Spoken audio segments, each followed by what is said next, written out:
Hola oyentes de Radio Sefarad, bienvenidos a una nueva entrega de Atenas y Jerusalén, Tensiones Filosóficas con Pablo Dresig desde Argentina. ¿Qué tal, Pablo? ¿Qué tal, Jorge? ¿Cómo estás? Bueno, tú estás en Argentina, yo estoy en mi casa porque aquí en España el tema de la cuarentena es a nivel nacional. Claro. Y no podemos salir de nuestras casas a menos que sean trabajos que no se pueden hacer de otra manera. Eh, Y eh, está muy bien. Hoy justamente creo que el tema va a tener que ver con esta situación, va a ser la epidemia, ¿no es cierto?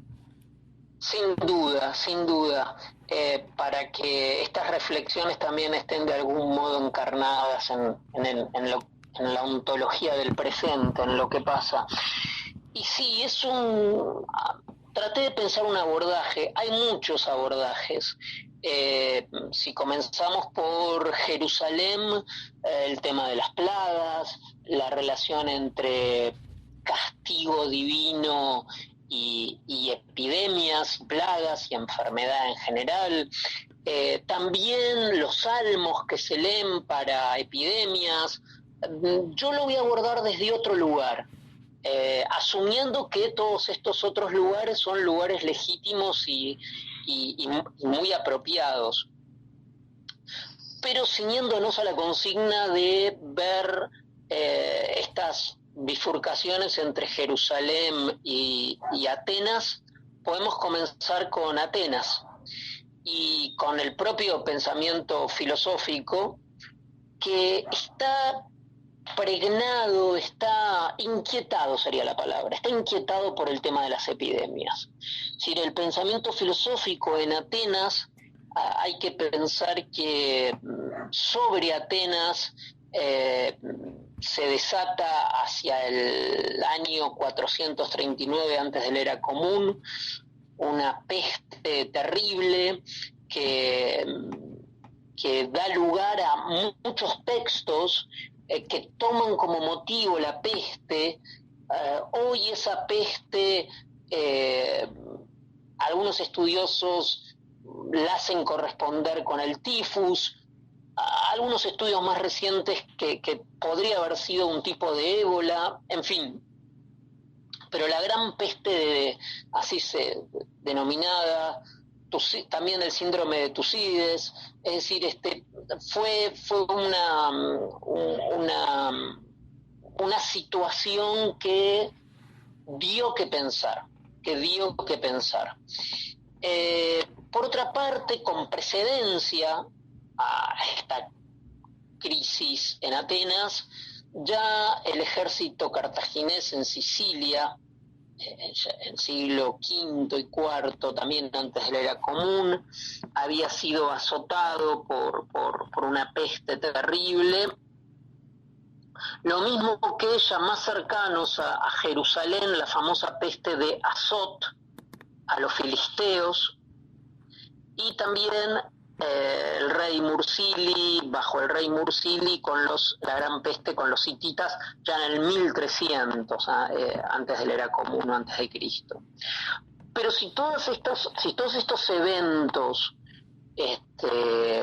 dieron que pensar y se convirtieron en objeto de reflexiones morales, etcétera, etcétera, también la historia de la filosofía occidental, entre otras cosas, está marcada por la peste, porque quizás el filósofo en la historia de la filosofía más importante, Hegel, murió el 14 de noviembre de 1831 víctima de una epidemia, ¿no?, de cólera que afectó a Berlín. Dicho sea de paso, Schopenhauer huyó de Berlín y, entre comillas, se salvó. Hegel no, permaneció, es uno de los que no se quedó en casa. Bien, antes mencioné que no iba a abordar el tema de Jerusalén y la epidemia o la peste, desde algunas fuentes que son las más frecuentadas, las más convocadas para este tema, que suelen ser, como dije, los salmos y episodios de reiteradas plagas y pestes como castigos, sino un texto de Manuel Levinas, en realidad una conferencia de Levinas, que Levinas dio o impartió el 9 de noviembre de 1975 en el coloquio número 16 de intelectuales judíos de lengua francesa, que se reúne todos los años, y que cada año ese coloquio elegía un tema. Están editados, estos coloquios están enteramente editados, uno los puede consultar. Ahora estoy viendo mi biblioteca, sí, están editados en francés todos, y en el año 75 se elige como tema guerra. Entonces la idea es cómo el judaísmo ha abordado el tema de la guerra,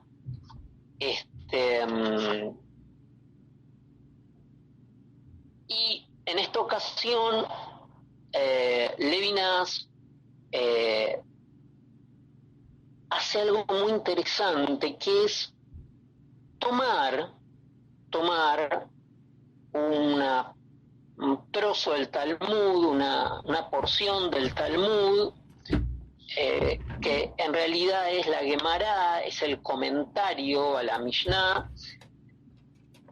donde, fíjate qué interesante, Jorge, para hablar de la guerra, ahora vamos a ver bien, para hablar de la guerra, elige un pasaje del Talmud muy, muy curioso, donde se habla de las responsabilidades que hay, una cosa típica del Talmud, ¿no? Cuando avanza un fuego, es decir, cuando hay una situación de peligro ante el avance indiscriminado del fuego, ante un incendio de una cosecha que avanza y amenaza con no solo terminar con las propiedades, sino incluso con las vidas, ¿no? Entonces, típico del Talmud, se establece un criterio de responsabilidad hasta donde llega el campo de Juan, etcétera, etcétera. Ahora, Levinas, en su lectura de este texto, porque por supuesto es una lectura filosófica, ¿no? No lo hace como rabino ni como teólogo. Esto es lo muy interesante, que tomando un texto que parece que no puede proveer de elementos para un análisis un poco más abstracto y refinado, parece que se queda en lo legal, en una cuestión talmúdica de leuleya, de derecho de un vecino y de otro vecino, de medianera, digamos. Sin embargo, Levinas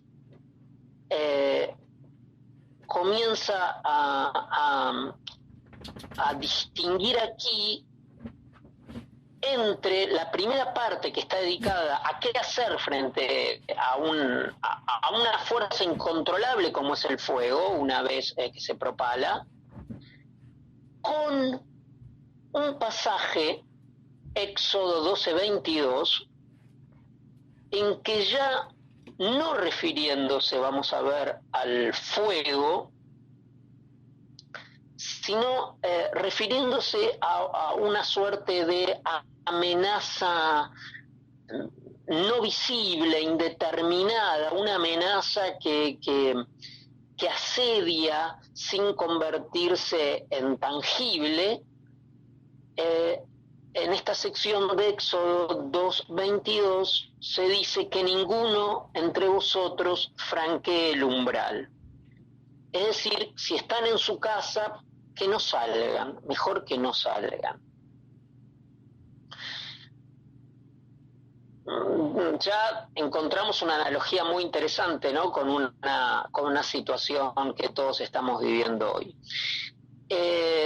Éxodo 12:22, que ninguno entre vosotros franquee el umbral. Levinas, para comenzar a desplegar los sentidos de esta sección del Talmud, plantea que en principio el texto bíblico y el propio Talmud establece una diferencia tajante entre el día y la noche. Desde Bereshit, ¿no?, se dice que se habla de la claridad de la creación de la luz y de la creación de la noche, pero sobre todo se distingue noche y luz, ¿no? La idea se pondera la luz, la idea de la luz, hay una expresión que es a pleno día, y a pleno día significa que las relaciones humanas interpersonales son puestas bajo la luz, se hacen mirando a los ojos, a la luz del día, las relaciones interpersonales. Perfecto. Y entonces, sigue diciendo Levinas, no es casual que en el texto, refiriéndose a esto, se diga y Abraham se levantó al amanecer, también se diga Moisés madrugó, es decir, se pondera la situación de luz, e incluso se dice en el Talmud que no se debe abandonar el propio hogar ni andar en la búsqueda de refugio durante la noche, ni entrar a un hostal, etcétera, etcétera. Todo esto se sostiene en una dicotomía que se mantiene, que se establece una frontera más o menos clara entre la luz y la oscuridad, entre la noche y el día. Bien. Aquí viene, dice Levinas, en esta Gemara, la parte más angustiosa. Hay un giro y precisamente se empieza a considerar la posibilidad terrible de que haya una infiltración de la noche a pleno día. Es decir, que esta frontera delimitada entre la luz y la oscuridad no sea tan clara, y ahora ya no es el fuego, sino la epidemia.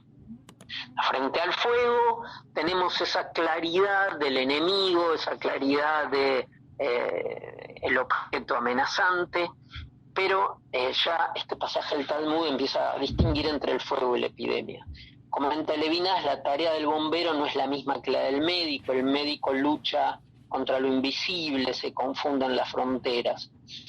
De acá viene toda una suerte hermenéutica de Levinas, una interpretación en lo que aparece una figura muy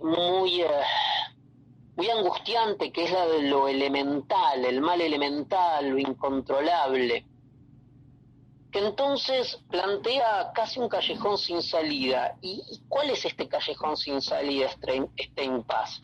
Voy a leer el texto directamente talmúdico que comenta Levinas.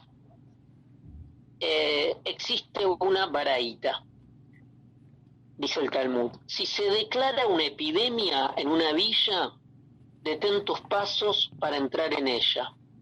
Y además se ha dicho, Isaías 26:20, ve pueblo mío, retírate a tus moradas y cierra las puertas detrás de ti, escóndete hasta que la borrasca haya pasado.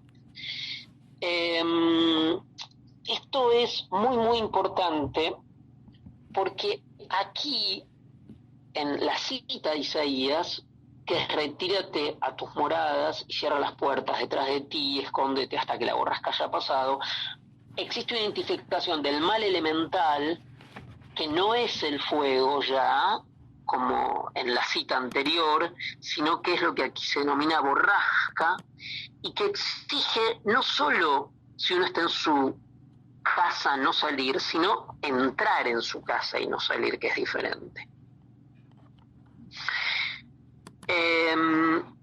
Me parece muy interesante esto, pero más interesante es lo que indica Levinas, que como continúa este parágrafo, esta porción del Talmud, en donde se cita en este sistema del Talmud que va como haciendo una especie de palimpsesto entre muchas citas bíblicas y va armando de diferentes lugares, ¿no?, un sentido. E inmediatamente después de la cita de Isaías hay una cita de Deuteronomio 32:25 que dice: fuera la espada se cobrará víctimas, dentro reinará el terror. Y acá viene, digamos, la parte quizás más interesante filosóficamente que extrae Levinas, en mi opinión. La frase de Isaías en su radicalidad señala un momento de aislamiento y de protección extrema, cerrar todo y quedarse en la casa.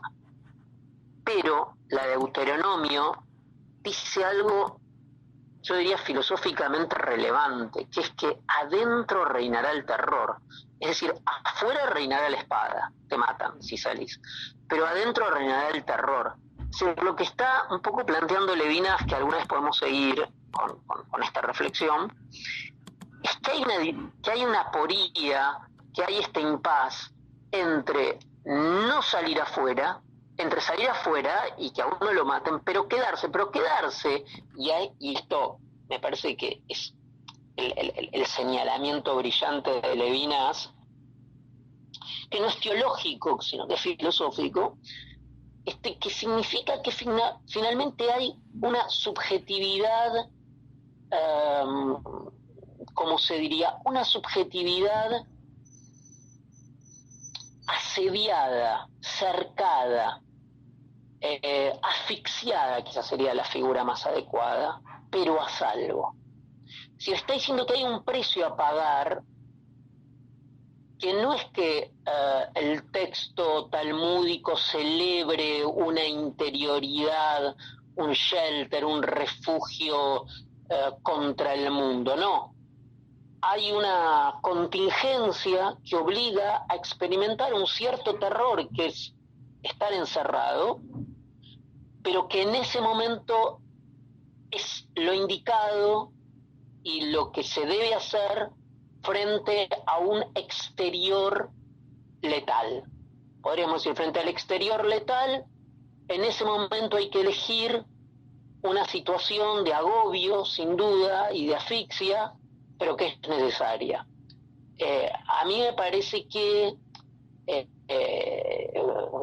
siguiendo con Jerusalén y Atenas, si uno ve que generalmente en los textos griegos la pandemia, la epidemia es tramitada de manera a veces terrible, con eliminar a las personas. Esto se ve mucho porque aparte en la tragedia griega se lo identifica con la mácula, con el estigma, entonces son portadores de un mal y se mata.